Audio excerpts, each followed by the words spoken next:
আসসালামু আলাইকুম রহমতুল্লাহ। সম্মানিত শিক্ষার্থী বন্ধুগণ, আজকে আমি আপনাদের সামনে দেখুন বিলং শব্দটি নিয়ে আসলাম। বিলং টু, বিলং দিয়ে কি বোঝানো হয়? কারো হওয়া, কারো মালিকানাধীন হওয়া। দেখুন এই শব্দটি, এখানে দুটি শব্দ বিলং টু। তো হ্যাভ দিয়ে বোঝানো হয় আমার মালিকানাধীন কোনো কিছু, যেমন আমার একটি কলম আছে, আই হ্যাভ এ পেন। এখন বিলং টু দিয়ে বোঝানো হয় যে কারো, যে কারো মালিকানাধীন, অন্য কারো, তাহার, ওনার, তোমার, কারো নামের, মানে সাকিবের, করিমের, রহিমের, এরকম। তো দেখুন আমি লিখে দিয়েছি, দেখুন যেমন এক নাম্বারটি, এই ফোনটি আমার, this phone belong to me.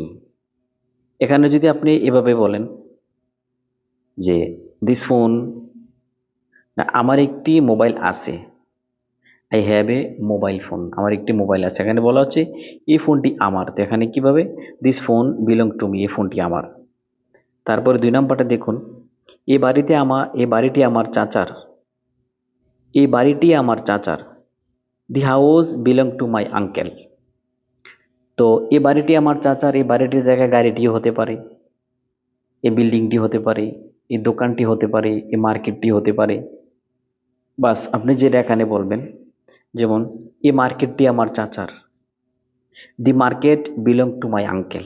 আচ্ছা, তারপরটা দেখুন তিন নাম্বারটা, এই বইগুলো স্কুলের, this books belong to the school, এই বইগুলো স্কুলের। তারপরটা দেখুন চার নাম্বারটা, এই মোবাইলটি সাকিবের, বা এই মোবাইলটি যে কোনো কারো, যে কোনো নামের হতে পারে। This mobile belong to Sakib, this mobile belong to Sakina, this mobile belong to Rifat. বাস আপনি যার নাম বলে দিবেন, তারই এটা হয়ে যাবে, এটা মালিকানাধীন। যদি অনেকে যারা ইংলিশ একটু কম বোঝে বা কম পারে, তারা বলে this mobile is Rifat, this mobile is Karim, this mobile is Rahim, এরকম।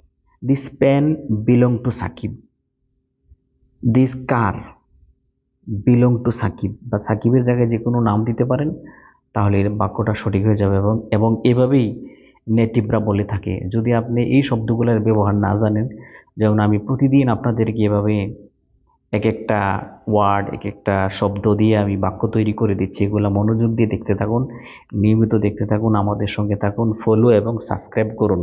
তাহলে ইনশাআল্লাহ আমরা অনেক দূরে এগিয়ে যাব, আমরা অনেক অ্যাডভান্স বিষয় জানতে পারবো ইনশাআল্লাহ।